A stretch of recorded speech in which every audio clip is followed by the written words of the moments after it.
Hello, everyone. Give me a second here. I am trying. I got to mute the YouTube feed so it doesn't echo. And there it is. There it is. Okay. Today I have a very special guest. And this guy has been around the community for many, many, many years. And a lot of you guys know who he is. It's a pretty good boon that I had him come on. And I'm really excited to pick his brain a little bit. And I hope you guys have some questions for him. So without further ado, I'd like to introduce to you Thomas Grossman, Tag Team Hobbies. And there he is. How you doing, Thomas? I am doing really good, and I'm very excited to be here. And thank you, Gil, for the invitation. Oh, thank you for coming. Thank you for taking the time to sit with me. Have you ever done one of these before, Tom? No. Never? A man of your stature? Hey, I'm a Luddite and a hermit. Unbelievable. So, here you go. I've had 3 messenger video chats. Only 3. Only 3. Well, I'm glad you took time to sit down with me today. You know, hopefully these guys here they're already starting to fill in. You got Brett Marcotte. He says Tom is on the show. Here, you'll be able to see it. I think here I'll show you the comment. It's right there. He says Tom is on the show. He is the distributor I get my Iwata airbrushes from here in Leadville. Good big guy. Brett. Oh. Now you know who I'm talking. Yeah, I'll call you. Yeah, now you know who I'm talking about, right? Oh yeah. Yeah. Brett's a really good man. You know, he's a very, very good guy. I had him on the show a few weeks back. He's a very no kidding. Yeah, very, very, very informative and pretty knowledgeable guy. So let's talk about you, Tom. Now, I've seen your work, and I love your work. You know, and you have a business, and we'll get into that in the later part of this. Because I want people to understand that people in our community that do what you do, like in your case behind you, they also have goods that service our community. Yes. So whether it be paints, whatever it is, but we'll get to that in a moment. Okay. I want to talk a little bit of you. Now, how did you get into modeling? How can you remember as far back what did it for you? Actually, I can. I was probably 5 years old, and I just saw this kit at the drugstore that sold models. I'm old enough to remember that sort of thing, and bought it and wanted to put it together. And my adoptive father was a doctor, so no chemistry, and I got to use Elmer's glue, which doesn't stick very well to plastic. One of our pals, Terry Beatty, just posted pictures of the Cat in a Hat kit that was produced in 1956, 1958, and it jarred my memory. I had one of those, and thinking about it, that actually may have been my first model. Wow. When I was a kid, when I was 5, that would have been 1960. So now, was it the figures, cars? What was it that drew you in? Because I know what drew me in, but what was it that drew you in? Just putting something together. I had them cut up a bunch of masonite for me because I wanted to build a bunch of little structures to play with the little tanks I had. Mm-hmm. And so I was putting those together too, and it was about the same time. And I'd see them at the drugstore, and the original Aurora long box stuff. Japanese Zero injected in yellow. Mm-hmm. Things progressed, and I built one of the original Aurora Batmobiles. I bought let's just say reproduction of one a few years ago, and I remember them being a lot bigger. Yeah, when you're little, everything looks bigger, right? Yeah. So now, did you continue on with that throughout your life? I mean, because usually when I talk to people, we picked them up when we were younger. Then you become a teenager and you're chasing girls, cars, all this other stuff. But and others say no, I've always done it. So how about you? Always done it, yeah. I did the Star Trek kits when they first started releasing those. Mm-hmm. I remember riding a bike home from a drugstore with a Klingon battle cruiser. And yeah, that was a lot of fun. Cars, not so much cars. Aircraft, oh, the monster kits. Mm-hmm. I don't know how many mummies and Creature from the Black Lagoons I butchered as a kid with Pactra and Tester's quarter-ounce paints. Right. The enamels, yeah, Viking ships. Well, all the aircraft, Mustangs, P-40s, a Wright Brothers kit. I got some of the Renwall stuff. I had the atomic cannon. Mm-hmm. Yeah, that seemed like really big too. And Yeah. it is really big. Uh-huh. So, and I had a friend who used to build models too. He was a year or two older, and we got into trading. So we'd get kits and we'd trade kits and build them up. We'd build models together and play with them and stuff like that. And Mm-hmm. yeah. So that was it. The kid across the street. Yeah, it's always kind of been part of my life. I remember in high school, I got my first airbrush. Okay. It was a Badger, Mm-hmm. and it was I just looked it up the other day, and I can't remember the model number, but you screwed the glass jar onto the body of the airbrush, and it had a dip tube in it that went up to the paint nozzle. And you're talking an ancient one. Yeah. This is serious business. I was running it off a spare tire. Ooh. So yeah, but man, that thing would move a boatload of paint. And then I progressed and I got a double action Badger, and I was using that, that day, Badger and Pache. Yeah. They got the history in the market. Built a lot of aircraft into high school. My senior year, I turned in this 50-page paper with 25 supporting models on the aircraft in World War II. Uh-huh. Yeah, but I went to a private school. Okay. So we had study carols, and I had a ME-110 that I painted up on my study carol. So now, how did you get into figures? well, things progressed. Marriage, college, things slowed down. Moved out of my parents' house and with my wife, and so I was building these little Bachmann mini planes. Small footprint, so you can on a small shelf.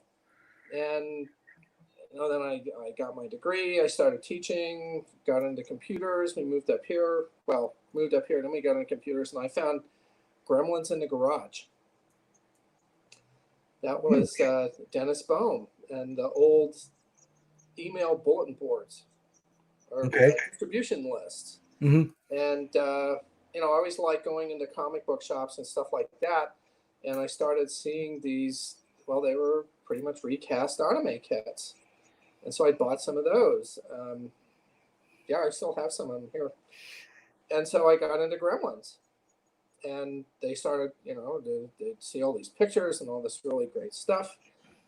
And they kept talking about Wonderfest. I thought, oh my God, what is this Wonderfest? Yeah. What is this? Gotta go. So I went to my first one. I didn't know anybody. Well, now, how many years have you been going to Wonderfest? I was still teaching, so it must have been like my first one was like 1997. Okay. And it was Fanboy. And yeah, I knew all these people online, and that was the Gremlins was a really strong community. And maybe we got some Gremlins out in the listening audience here. There's a few of us left. Okay. And I took a Betty Page in Orbit that I built up that I found at a shop here in town, and one of the anime kits that I can't remember where she came from. Oh yeah, I can. Went to California for a friend of mine's wedding, and I'd been finding New Type and Hobby Japan at the hobby shops. Okay. And my God, that's like this wish book. And you look at them, I want this, and I want that, and I want this, and I want that. So we went there, and I went to the New Type store in San Francisco and bought some kits there. And I went to Heroes Club. Okay. And bought some kits there and brought them home on the plane and built up Lum. She's sitting in the case behind me in there somewhere. Mm-hmm. Still. And I took them to Wonderfest, and you get there the first night.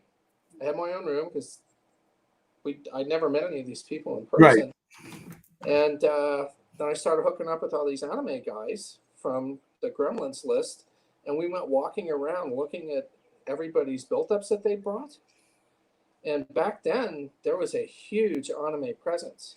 Okay. And for the folks that have been to Wonderfest for all those years, you remember back then, it was pretty much all in the first level, and the model contest ran down the middle of the dealer's room. The anime category was huge. Anime Box showed up as a vendor, and I thought I had died and gone to heaven. And seeing all these great kits, and I was wow, and then one thing led to another, and I was teaching. My wife was doing really well with her business, and so we had a lot of money. Yeah. And my kids were starting to get into it, and we'd go to these shows. We'd carry empty, soft-sided suitcases with us to handle all the kits that we bought. Yeah, yeah. Now, how did you? Now, you also do a lot of sci-fi too. Am I correct? Yes. What Star Trek, or is it primarily Trekkie? Or all the Star Trek kits and the old Star Wars stuff that came out in the 80s when we were living in New Mexico, and I was painting those with a brush and little quarter-ounce testers paints, and I think I progressed up until the half-ouncers, and I was painting with those. And and then the anime, some of the anime sci-fi kits started showing up, the old Bandai stuff. Right. Back when it wasn't very good, nothing like what they are today. Holy cow. Yeah, I've got a couple of those old ones here. They're horrible compared to today's stuff. Oh my God. Yeah. There's no comparison. They have seriously raised the bar. So the Wonderfest was like a kid in Toyland. Yes. So I know you're a big presence there all the time. Well, I went the first year by myself. The next year, I got so excited, a bunch of us, we flew in. And there were 4 or 5 of us in the room, and it was great. I had my 2 kids with me, and we just had a great time at the show. And they liked to come, and we did mad model parties in Pasadena. We did some of those. I would go to the resin head shows that Larry Burbridge. I've heard of him, but I don't know who he is. Yeah, I've never met him. Colorful past, and we'll leave it at that. Okay. I went to those shows. And I met Fred DeRuvo, who was writing Modeler's Resource. And so I had a column in there for a while on the Bench and Beyond. Nice. I mean, there's a pretty I mean, you got a pretty impressive pedigree there. Now, you traveled all around there, huh, for all the shows and stuff? Yeah. Now, did you also do? If I'm not mistaken, I might be wrong. You wrote for certain magazines and stuff too, didn't you? Yeah. Well, I had the column in Modeler's Resource. And actually, I met the folks from Iwata. Okay. Through going to iHobby Expo as Fred DeRuvo's guest, meant something different to him. But anyway, and I met the Iwata guys, and actually, when I left teaching in '97, I followed my wife into the craft industry. Okay. And met the folks from Testers. And so they sent me this Aztec airbrush. And it's sat in a box for like 3 months. And then I finally took it out and started working with it. Yeah, I can make an Aztec work. I know a guy that does motorcycles to this day. Yeah. And he brilliant work with that. I don't know how he makes it work. I hate the thing. I've got one. I hated it. But I watched him use his. I'm like, well, you get to know your equipment, and you can make them work. It takes a bit of patience. So I was using Aztec at that time and writing with Aztec airbrushes. And we met these Iwata guys, and they were, it was their hobby market guy, John Smith, and who at that time was the son of the owners of Iwata Medea in Portland. Okay. Will Naimura. And they had one booth. And, we're walking around talking to everybody, and they had a Smart Jet and Eclipse. And they were just shooting water through it. But, they handed me the Eclipse, and it was like, oh, this is, like, really nice. It's got a proportional air valve like the Aztec does, but it's all metal. All metal dependability. Because I remember teaching classes with Aztec, so I was demonstrating for them for a while in stores and that stuff, and they supported the make and take program that I'd started doing. So at first we had the Craftsman compressor with a 50-gallon storage tank on it sitting behind us in the booth. Have you ever sat next to a Craftsman compressor with a 50-gallon storage tank? There's one in the garage there. Yeah.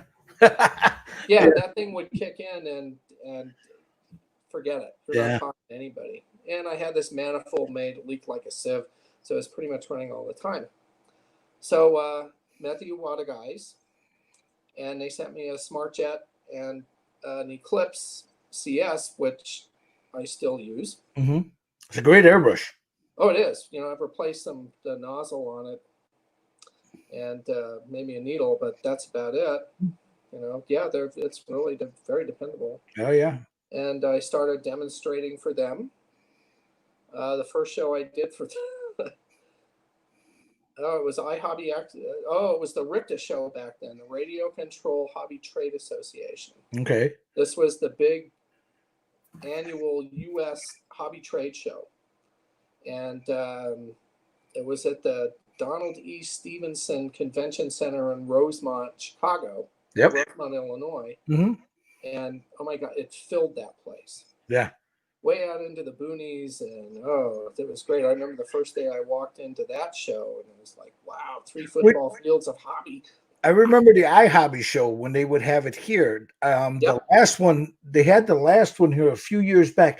You might have been at that, if I'm not mistaken, with the Iwata booth. Yeah, I remember you being there. And Steve Day, you know who Steve Day is? Ice-T. Yeah, he's one of my teammates. That's my buddy, man. I mean, no kidding. Yeah. Are you out there, Steve? He'll probably watch it on he's a good friend. I mean, Steve is a good friend. Yeah, but I couldn't remember the other day. I was thinking, I remember the iHobby shows, and I'm like, I remember the team. I remember talking to Steve, and then it dawned on me. I'm like, wait a minute, Thomas was there. I remember him standing off to the side talking to someone, and Steve, yeah. Oh yeah, Steve would come up to the booth, and I didn't know who he was. And you get a lot of people coming up to the booth that just want free junk. Mm-hmm. Oh, of course, he's real outgoing, and I didn't take him, so I thought he was like that. Mm-hmm. And then we're sitting up on, I call it our patio at Wonderfest at the Executive West there, because I know how to get us the same rooms every time. Mm-hmm. And we're up on the second level where that great big concrete patio is, and we're sitting up there after hours and just talking and drinking and having a great time. And here comes Steve up the stairs, and he sat down and started talking to me, and it didn't take me long to figure out he was interviewing for a job with me. So I was like really flattered, and yeah, he's great. He makes ice to Eskimos. He's a really nice guy. So I was sitting there, and I'm like, wait a minute, because that's where I met Steve, was at an iHobby show. Yep. And just a really outgoing guy. I mean, I didn't know the man. I started talking to him. He gave me a big hug, and what are you doing? And we're sitting there talking. And it from there, it's just every time I see him, hey, what's going on? Just a really nice guy, man. So now I want to get into your journey now into Iwata. Now Iwata, you touched on it a little bit. So you were doing demos for them. You were. I don't know if I should use the word represent. Yes. Okay. Well, I started off as a demonstrator. Okay. And I got to sit in a booth at a trade show with this really great company and paint models and talk to people all day, and they picked up my expenses and paid me. Awesome. I mean, you go, great. Yeah. And so John Smith and I started working together a lot. And actually, the first show I worked with him was in Vegas. It's called the why am I drawing a blank now? The National Retail NRSA, the National Retail Hobby Shops Association. Okay. John Smith, right? I show at a Vegas hotel, right? Mm-hmm. And I flew in after he got there, and I said, well, how do I find you? And he said, just go to the front desk and ask for John Smith. at a Vegas hotel. Right. They knew exactly who he was. Yep. Sure they did. I went to about 6 of them before I just like, okay, I called Portland and got his cell phone number. And, yeah. So yeah, he and I worked together for years. He was really good at what he did, and he noticed at one point that the model railroad market was 40% of the hobby market, and we didn't have diddly representation there. So we started going to the national. Why am I drawing another blank? National Model Railroad Association, NMRA. Mm-hmm. Yeah, we started going to their national conventions, and one thing led to another. Actually, I met Steve because of that. Okay. Because, well, he helped us out. The first time he worked for us was at this show called Train Fest in Milwaukee. I was gonna say, isn't that the one in Milwaukee? Yeah, that's the one in Milwaukee. A huge show. Mm-hmm. And so Steve and Eddie, Eddie Bear, big tall guy. You remember? I probably.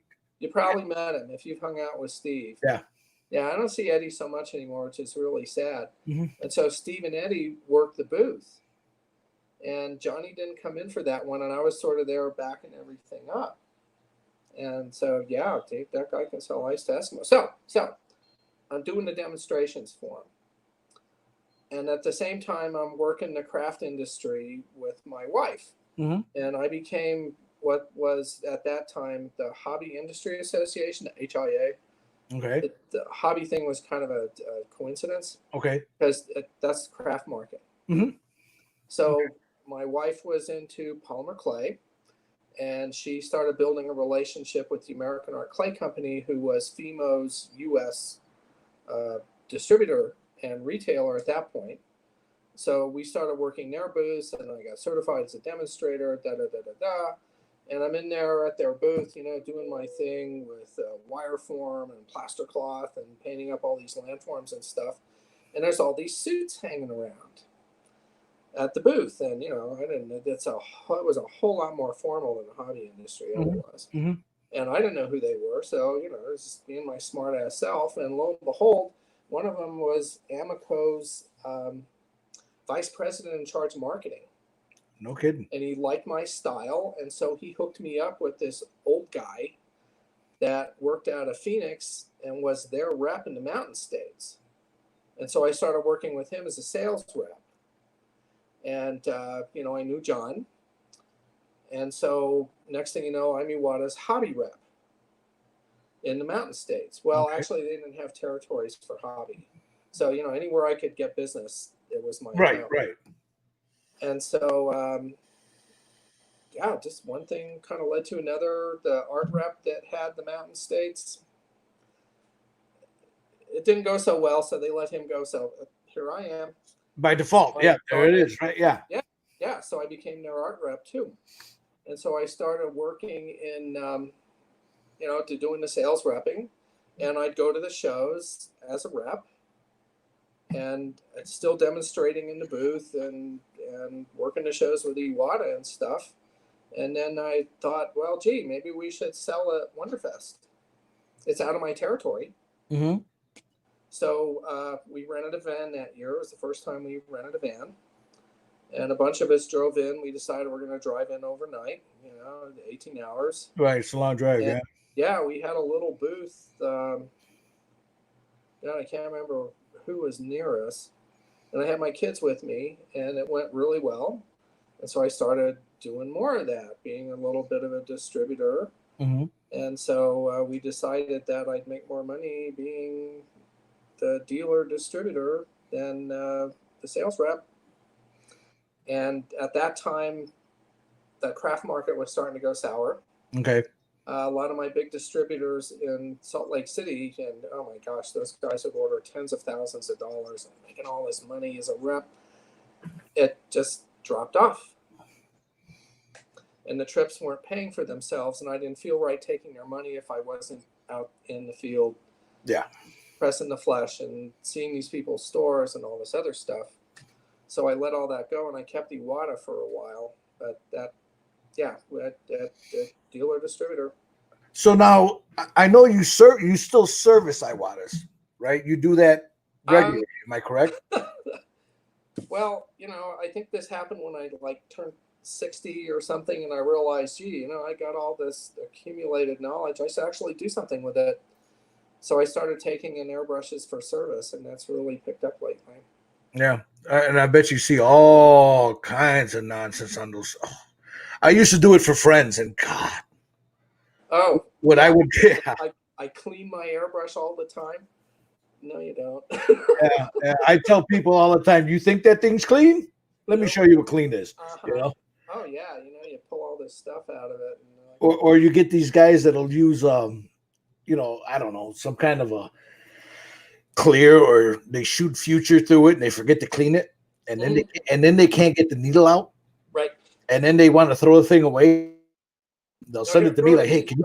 Yeah, that's what I tell them. You don't want it? I'll take the time to fix it. I'll fix it. No problem. That's how I accumulated a bunch of. But so you do a lot of figures now. Not, of course, there's some behind you there.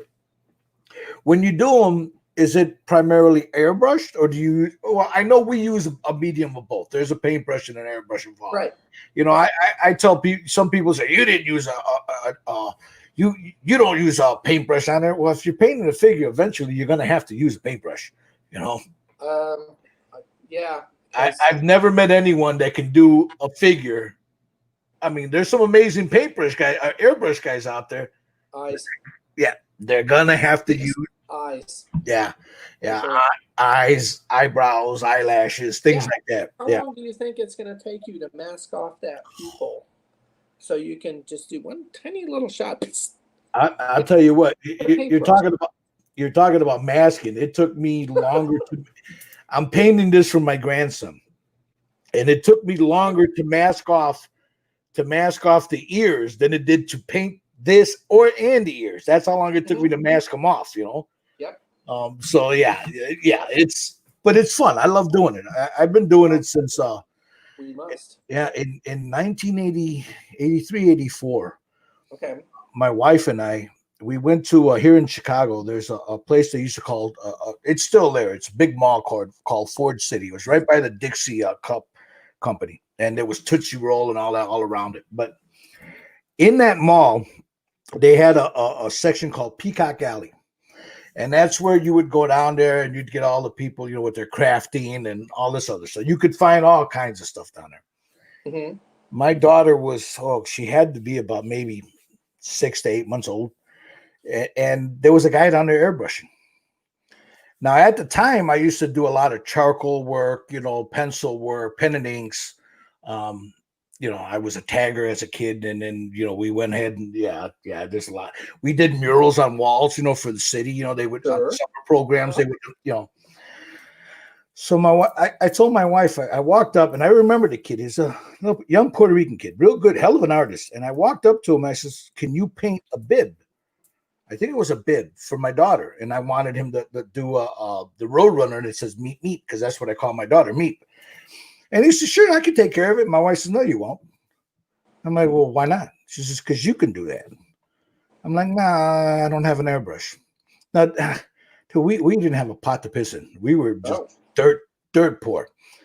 So in 2 months, she saved up enough money to buy me an airbrush. She bought me the Badger 150 because that's at the time that's all you can get here. So she got me the Badger 150. Mm-hmm. And I remembered I fell in love with it ever since. And then, from that, I did cars and motorcycles and I don't know how many t-shirts, and then I just walked away from it. I got tired. Oh, no kidding. Yeah. Well, I think what did it for me was I started doing motorcycle tanks. And, my wife and I used to ride a lot. And we went to they call them a pig roast. And I see the bike that I did. So I walk up to it because I want, my wife's, "Oh, look at that." And people are looking at it, ooh and ah. And I noticed that the guy took my name off and painted over it, and his name was on there. So I remember talking to the guy, and we were sitting there. The guy owned He owned a big nightclub downtown. And we're talking to him. And I said, that's a beautiful paint job. He says, yeah, this guy painted. And I turned and looked at him. I said, did you paint that? And he just walked away. And that from that moment on, I walked away from everything. I didn't want nothing to do with it.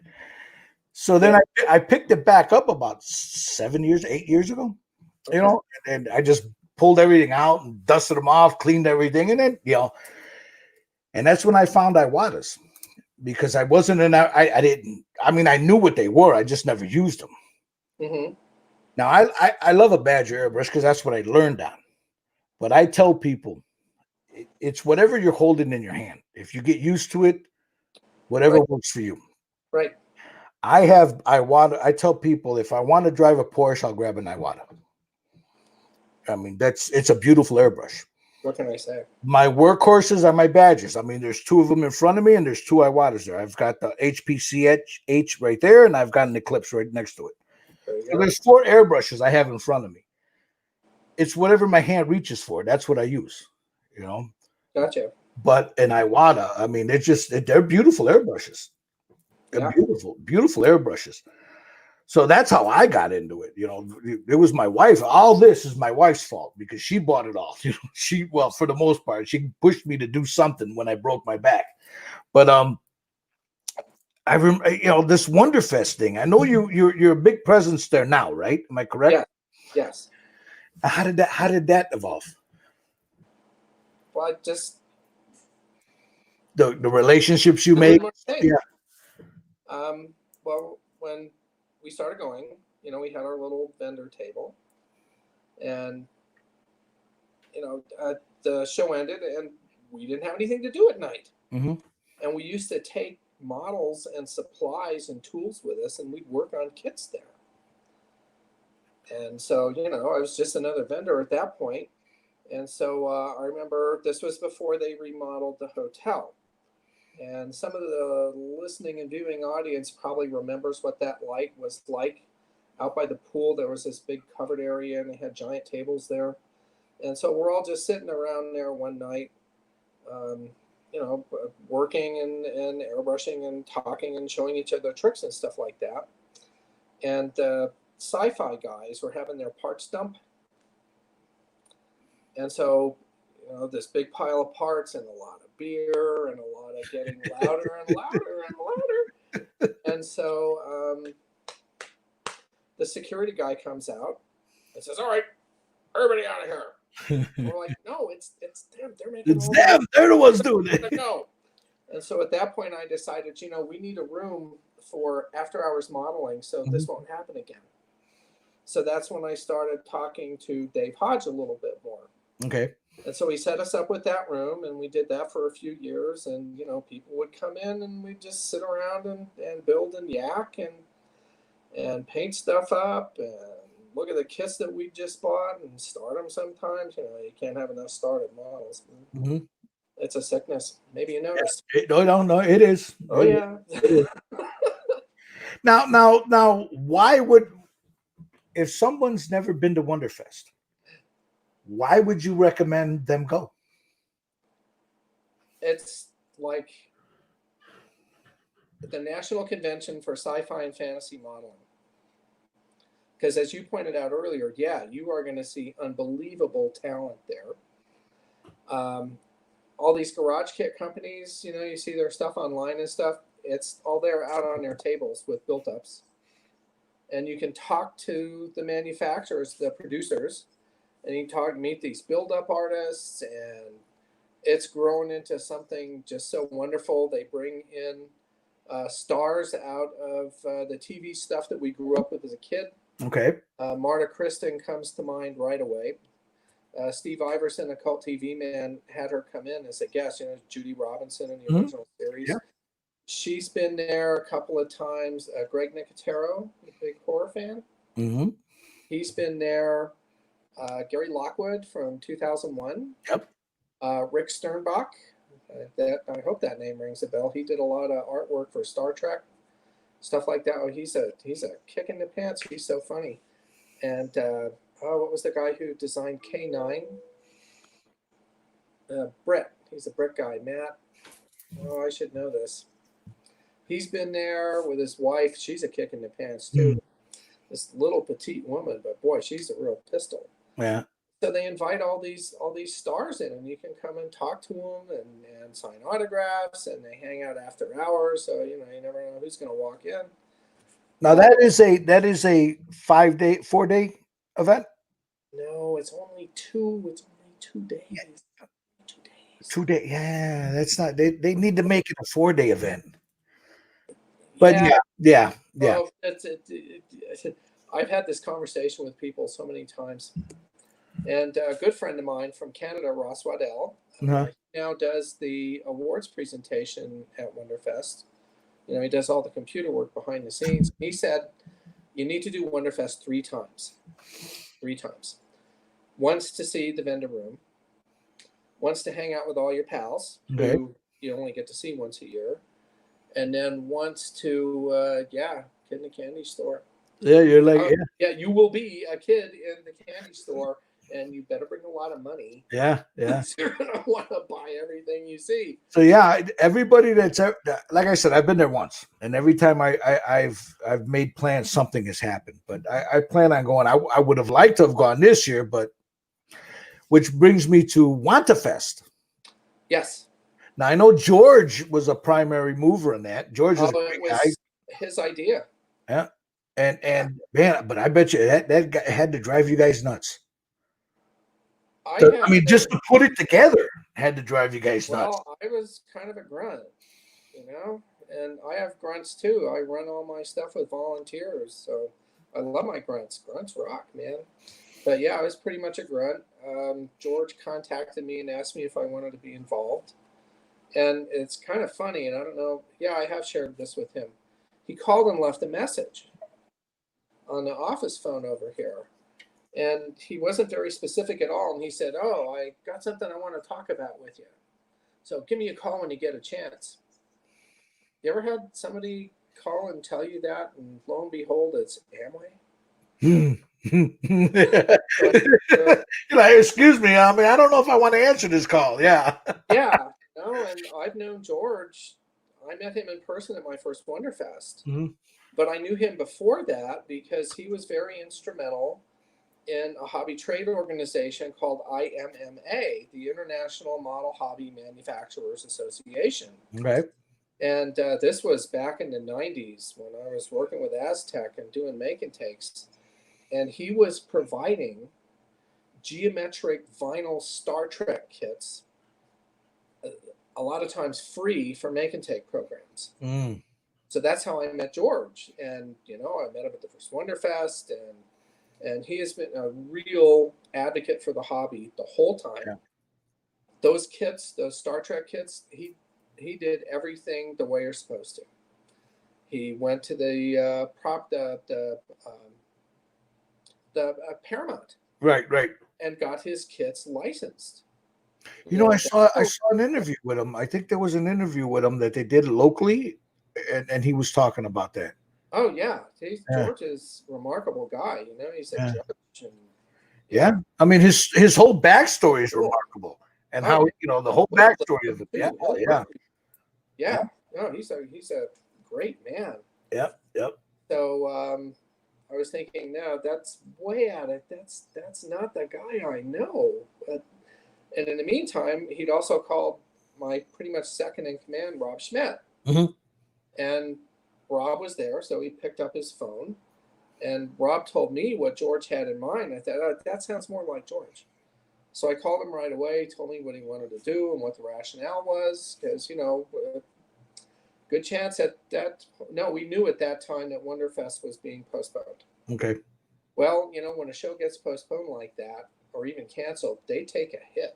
Oh yeah. Because they have obligations to the hotel, all those other things that those people aren't going to be very forgiving. Mm-hmm. And so George decided something needed to happen to help Wonderfest weather the storm, because he's a huge advocate for Wonderfest. Mm-hmm. And he's got a great story about the first time that he ever went, and the light came on. Yeah, I'm gonna reach out to him, see if I can get him to come up here and talk with us. That would be great. Yeah, I'd love to pick his brain a little bit. Yeah. Oh yeah. he taught me about how they make vinyl kits, Mm-hmm. and it's kind of like making French fries. Yep. Okay. He straightened things out for me about the evils of recasting. So the guy knows his stuff. Yep. Yeah, it's a huge advocate for the hobby. So that because I participated in that, and I know like Lynn Stahl and a few other people they were a part of that, and they were like never again, never again, because it was just, I guess it overwhelmed. I mean, there's so much, All the time we were setting this thing up. George was talking. Yeah, we might get 100 entries. Well, as you know, that's not at all what happened. Yeah. Yeah, so it just got so much bigger than any of us we were expecting. And, here we are, just got to roll with the punch. Mm-hmm. And, yeah, the real heroes of this are George and Lynn Stahl. Yeah. And Norbert Yep. Osner. Mm-hmm. Mm-hmm. Yeah, because those guys plowed through all of those contest entries and got that all up. Because obviously the system they had in place, it wasn't ready for that. Nope, you broke Facebook. You broke the Facebook. Oh, it did. It broke a lot of things. Yeah. And so, it just got huge, and I think everybody's seen we made almost $9,000, and all of that money went to Wonderfest. Yeah. It was a storm. Really good thing you guys did there. Now I want to move on a little bit. Okay. We talked a little bit about your affiliation with Iwata, Mm-hmm. how people send you things to fix. I want to talk a little bit about that. Oh, this. Now, this is your company, am I correct? Yeah. That's is you. Tag Team Hobbies. Okay. Originally, I was under the umbrella of my wife's business, Humming Line. Uh-huh. And then in about 2012, I decided I need my own identity. We're still married, 44th anniversary at the end of the month. Congratulations. I just celebrated my 37th. I saw that. Yeah, my 37th. Let's hear it for longevity and not being afraid of hard work. That's true. And so, I spun off and I couldn't think of a name. And so I've been doing all these shows with all these volunteers, and we're a real team. And my wife says, "Why don't you call it Tag Team?" So I mean, you've got okay, that works, because that's Thomas Allen Grossman and my team of the most fantastic guys on the planet. Man, couldn't do it without them. And you have some of everything here. I mean, air tools. Sort of. Don't have as much as I used to. Now, Zuron, I picked up when I was sales repping. Okay. Yeah, they're out of Saco, Maine. They're a great company to work for. They understand the hobby market. Some of these other folks, not so much. And so, I'm a distributor and a retailer for Zuron stuff. I see you got the Comart, That Iwata makes that. Oh yeah, that's some hard selling hobby market. It's illustration paint. I tell people that is some of the best. I use it on figures, and I love it. I love it. I mean, it's great paint. Great paint. Oh yeah. Yeah, and we got that Steve Riojas creature paint kit. Mm-hmm. And then here you have like back valve with a Smart Jet. Oh yeah, well, the Smart Jet's great, but it runs at 40. Now, how long have you been doing this, Tom? Tag Team since 2012. So if they were to contact you, if they say they needed to service an airbrush or whatever, they could contact you through here.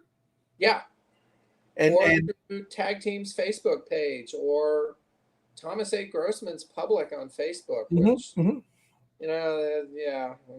might think about changing that, but they can get to me that way. They can get to me through the webpage tagteamhobbies.com. Yeah. Now, guys, I want to. He's a member of our community, and this is his business here. So if you are interested in anything you see on this website, there it is. It's Tag Team Hobbies. Please go visit it. He's got the man is got a wealth of knowledge on airbrushes, especially the Iwatas. The man, Yeah, you pick a few things up. yeah, you can hear all kinds of Woohoo! tales about them, and I see it all the time, like in the airbrush. I can't. What is it? That airbrush forum we belong to? That Facebook page. Somebody will drop something in there, and you'll just, yeah. It's just, There's a bunch.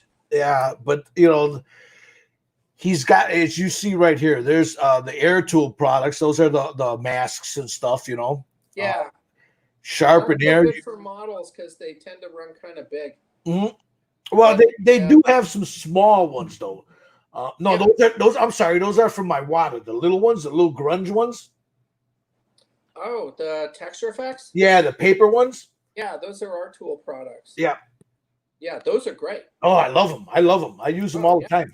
Modeling something up when we taught Dino 101 at Wonderfest. Yeah, now we're doing sci-fi modeling school because we ran out of affordable Dino kits. And because nobody's making them anymore. Yep. So we a set of those mini-series templates were included in the student packs. Yeah. I have a relationship with Acrylicos Vallejo. As part of my work in the hobby trade industry, I started writing for, I know this, Hobby Merchandiser magazine. So unless you want to shop, you've probably not seen it. It's a trade publication. No, I have not seen it. Well, you don't own a store. Right. That's that. That wouldn't be for me. Yeah. And so I was writing the model kit report from 2003 to 2010. So I would go to iHobby. My base was the Iwata booth. I had the team handling the booth, and John Smith was alive at that point. So he was there too. And I'd go out and interview all these manufacturers to find out about their latest and greatest and take pictures. And so I got to meet a lot of people, including the folks from Acrylicos Vallejo in Spain. It's family-owned business. They're really nice folks. I'm sorry. I reached over to type something because Steve is sending me a bunch of memes on the Facebook. So I through Facebook Messenger. So I just sent him a thing back. Said Thomas Grossman says hi. Steve, let's see what he has to come back with. That's another guy. I mean, he's a really nice guy, but I'm sorry. Great. I didn't mean to break your flow there. Yeah, but so how long has the Tag Team Hobbies been up and running? 2012. And you carry Iwata. That's the only airbrush you carry? Yeah. No. So I got ambitious. This was in like 2015. I was having a really good run. Things were going great. And I decided, I was working out of our basement. And I thought, I want to grow my business. I'm going to move out into a space, bring on some more lines so I can hire somebody to do some of this. And I was intending to hire vets because a lot of my volunteers are vets. And those guys show up and deliver. So, yeah, I was ready to do that. And so one of the things I thought I'd do is pick up Grex. So I worked out a deal with them, and I was distributing Grex for a while. Iwata really wasn't happy about that. So, that had some negative consequences, but it just didn't work out. And I never went into retailing it because it wasn't part of the agreement I had with them. So let all that go, and that space turned out to be a disaster. My wife's art gallery was in there, and we could not have picked a worse place in town for an art gallery. Oh, okay. And I was a distributor, so I didn't want the public to find me. Now, when I went out and looked for the space, that's what I was looking for. But the front end of this space in this strip mall was all civilized and stuff with tile floors, and it looked really nice. I thought, we can put our art gallery in there. Yeah. Oh, yeah. Didn't work. Yeah, I've owned a couple of Grexes. As a matter of fact, I think a few years ago I did a review on one. Somebody sent me one to review, and I did the review, and then I got a message, a comment from I believe somebody at Greg's, and I said, "Well, look, this is the one. There could have been something wrong with his airbrush. I don't know. Send me one, and I'll review it, and I'll send it back." Never heard back from him. They go about things a little differently. I mean, I didn't want to keep it. I told him, if you want me to really a brand new one, send it to me. I'll review it, tell you what I think about it, and send it back. Yeah, no, that's not something that they do. Yeah, never got a. I mean, they're not very free with samples at all. No, I mean, I had one, and I gave it to someone in Canada. I sent it to somebody in Canada. I had another one, and I sold it, and it not because I didn't like them. I got you get so used to tearing an airbrush down, especially if you're doing this for a living, and theirs is a little bit more complicated to tear down. There's extra steps. Let me put it that way. There's extra steps involved. And I'm at the point where I just want to pull that back off. They pull the needle, flush it out, throw it all back together, and I'm ready to go again. Yeah. Instead of having to do all that, take everything apart. I had them in the house, of course, since I was selling them. And, well, I'm an Iwata guy. Yeah. It's just that simple. Yeah. I mean, Yeah. And I was the face of Iwata in the hobby market for lots of years. Yeah, I had the hobby merchandiser column. We had that discussion, which I'm not wearing today. Are you watching Stuart Foley? Look at that. Trek Yards. Yeah, with an Andorian chick. So now, if Wonderfest, hopefully, if they do it in 2021, if everything works right, But they're still scheduled for October. Let's hope it works, huh? Well, I'm going to leave it at that. Well, yeah, so 2021. people can see you there. Will you have a booth there? Yes. And people can see you there. Yeah, that's the plan. We have 2 tables. Let's see. We're over near at the end of the vendor room with Amazing Figure Modeling. Now, you're in Colorado, so if people want to get a hold of you through the Tag Team Hobbies, through your Facebook, guys, he's also a member of the Stymie Syndicate. You can get a hold of him there if you got a question for him. I'm the bad penny, man. Yeah, he'll answer you, man. But for all your Iwata needs, your com art, your air tools, I just noticed, and I don't know how this passed the parafilm that I use that stuff religiously. He's got that there too, guys. Okay, well, transparency. I'll tell you the truth. I sold a lot of parafilm, but as it turns out now, you can buy that roll I sell on Amazon for less than I pay for it. Oh, well, at least you're honest about it. Well, I'd rather tell you the truth and so that way if you do want something I've got, that I'm going to be upfront with you about it. Yeah, and here's once again, this is his webpage. This is you can right there. It's self-explanatory. If there's anything there that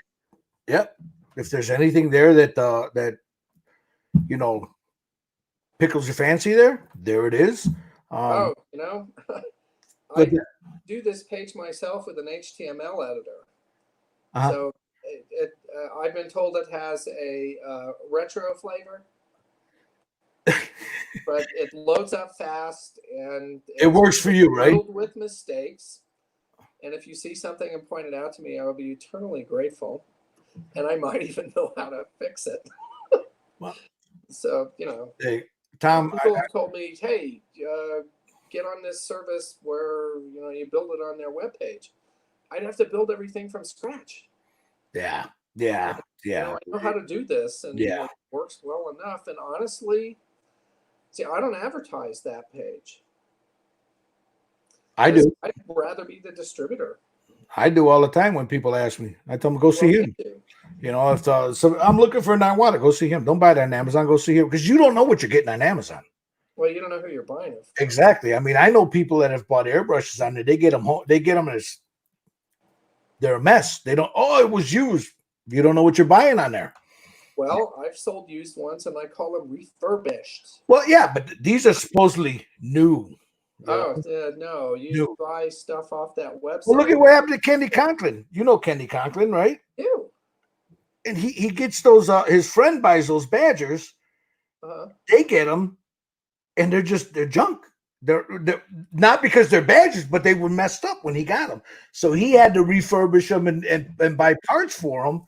So it's like never buy an airbrush from Amazon. Never. Go directly to the source. People that buy from Amazon. Yeah. Or eBay is pretty bad too. Yeah, I don't buy anything off of eBay. Not anymore. I got burned twice, and that was it. Oh, geez. That's all it took for me was 2 times, and that was it. Back in the day, I'd go shopping for resin figures there. And yeah, some of my eBay purchases are built up in the case back here. Rare and sexy. I got someone here says, is he going to show something from behind him in the case? He's like, that case is loaded, man. He's like, I used to have a lot more out. See, we downsized 2 years ago.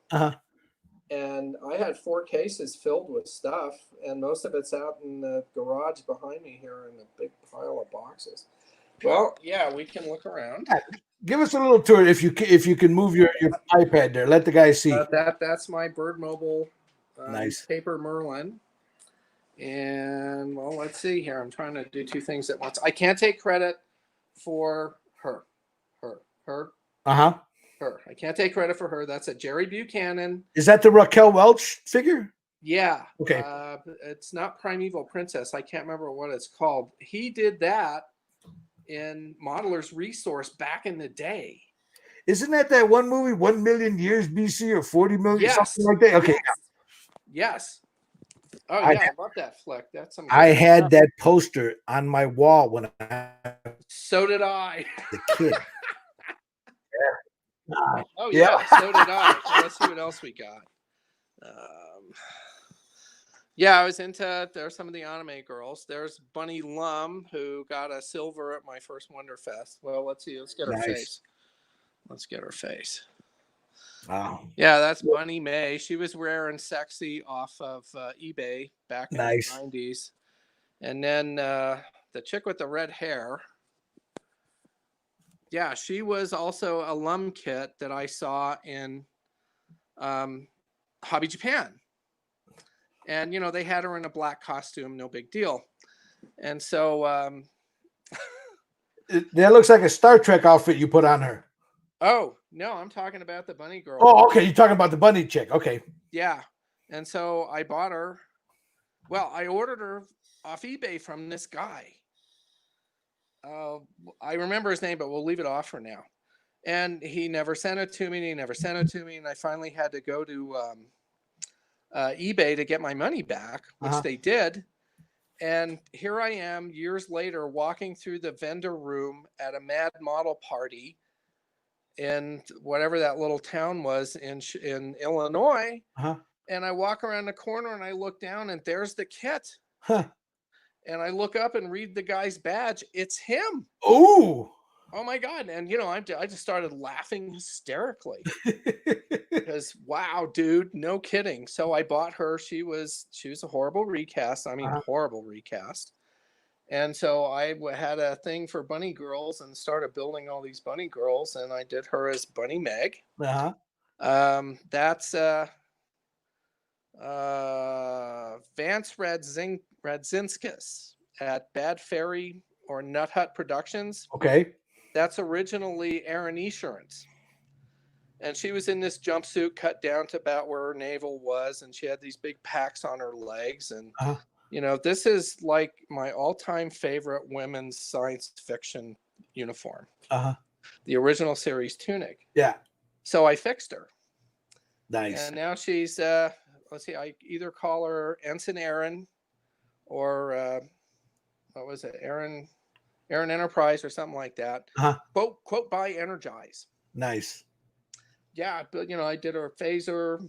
Um, yeah, put the skirt on her. Learned how to roll out Aves really Yep. thin. Really thin. Yeah. Use talcum powder, man, because it makes it not sticky. You can roll it down paper thin and make all kinds of thin stuff with it. That's Bunny Lawanda. She has a dark background, so we won't talk too much about her. That's Misa Hiyase. Well, she's Bruce Byerly, Bruce the Brush. That might ring a bell for some people, some of the older folks. He's really talented guy from back in the day. And she was from an anime series called Rush or Riot. I think it was Rush in video and Riot in manga. And it was all these bunny girls and they were assassins. Ooh. So so I bought 3 of them. There you go. And did her as that's Bunny Lawanda, and she was at the St. George Playboy Club. And I read up on bunnies, and she is these guys get all wound up about the accuracy of all these aircraft kits. Yeah, yeah. Well, I get wound up about the accuracy of bunnies because she's got rounded cuffs, her flashlight's hanging at the bow on her hip on the other side. She's not wearing any other jewelry, blah, blah, blah. So, yeah, painted her up. And then behind her, that's an Emai kit. That's Misa Hiyase from Macross. Okay. Robotech. Mm-hmm. Yeah. Then I got, can we see that? No, not so good. Oh, it's backlit too much. Yeah, you're getting the glare. Okay, there's a original monogram Buck Rogers Starfighter. Nice. And I don't know if you can see it, but it got signed by Aaron Gray. Nice. At one of the Mad Model parties. Got to what is her. that? Is that a big one of those? What is that? Oh, that dinosaur. Is that a? Oh, that's a Dunkleosteus toy. Yeah, look at that guy. Paleocraft. Beautiful paint job. Oh, thanks. It's a really nice kit. That thing grew to be like, 20, almost 30 feet long. Wow. 4,000 pounds. Wow. And that jaw would snap open in a fraction of a second, and whatever was nearby. That was it. You're gone. You're dead. So I got, here, let's open the doors so we can really see. The egg shuttle was a build-up for Hobby Merchandiser. Mm-hmm. So I got to do that, kept that one. And then this Dick Tracy. Dick Tracy, yep. Yeah. Well, once upon a time here in Colorado Springs, there was one of the best hobby shops on the planet called Complete Games and Hobbies. And so, I got to know those guys. I shopped in there all the time. And I started running this twice a year celebration of scale modeling. It was called Model Days. And we had winter and summer model days. And so one of the events that we had over the weekends, there was an in the case contest, and we had a recreational division that was public vote. And then we had the hardcore division that was judged like an IPMS show. Uh-huh. But one of the kickoff events was this thing called the 6-hour build. And I got this idea from Anthony Mestis, who used to live down in Pueblo. He writes a really talented painter. He's done a lot of dinosaurs and monsters. He's written for AFM. Pretty cool dude. And so he told me about this thing that he got to do when he got to go to Japan once. And it was that timed build. And so I started doing this thing called the 6-hour build. And you put down $5. Who knows what you'd get for a kit? Did all kinds of mean things to people. Like, we had a pile of models because that store used to buy people's collections. Uh-huh. And oh my God, the selection was unbelievable. You'd see kits that you'd never see in a regular hobby shop because they're way out of production. And so part of the intent of the 6-hour build was to get you out of your groove and let you try something else. Well, I jumped in on the first one, and I'm a figures guy, and look what I drew. Nice. So, that is cool. Was done in 6 hours with no airbrush. That is cool. That was cool. This is Bandit. And Bandit is a rare and sexy from eBay back in the 90s. That is a nice looking figure there, though. Oh, thanks. Yeah, she was a lot of fun. Yeah. I used to have a shirt that looked like her bikini. Yeah. Got some of the homework I did for our classes. Where is it? Where'd it go? I'm trying to do two things at once. There's Bandit. Oh, there we go. There's the U-Wing I did. Yep. That's the first sci-fi modeling school. nice. I can't remember who produced the windmill, but that was supposed to end up. I got to write 3 columns in Airbrush Action magazine. I love the way you did the texture on that. You know, that looks good. Oh, it was a fun kit. It was great, but you know, this isn't a sexy girl, so he didn't want it in the magazine. I was courting a gaming store, so I started painting up some of the gaming minis I had. And then that's a Tess. Can you see the F-86? Oh, look at that. Yeah, somebody else threw it away. It's a Lindbergh kit. Wow. And I thought, oh, I'll do something with that. So that was a test bed for Alclad candy colors. Nice. And they work great with parafilm and Tamiya tape. Awesome. And we got some jets here. Where's the jets? Now, aren't you doing one right now, or is it a helicopter you were doing? Oh, the helicopter. There's some more girls there. Yep. Festive atmosphere because I let that thing grab me by the tail and slam me around. So yeah, there's a lot more. There's the musettes. Get some musettes. Nice. Musettes. Come on, girls, where are you? Down there at the bottom. Yeah, look at them. Oh, that's shapely. Yep. Beautiful figures. Yeah. So yeah, a lot of figures, a lot of fun stuff. And yeah, the commission piece that I'm so far behind schedule, it's really embarrassing. Yeah, I know the feeling. I've got about AH-1W Super Cobra. Yeah, it's that guy that lives here in town, and I did a couple of patent tanks for him.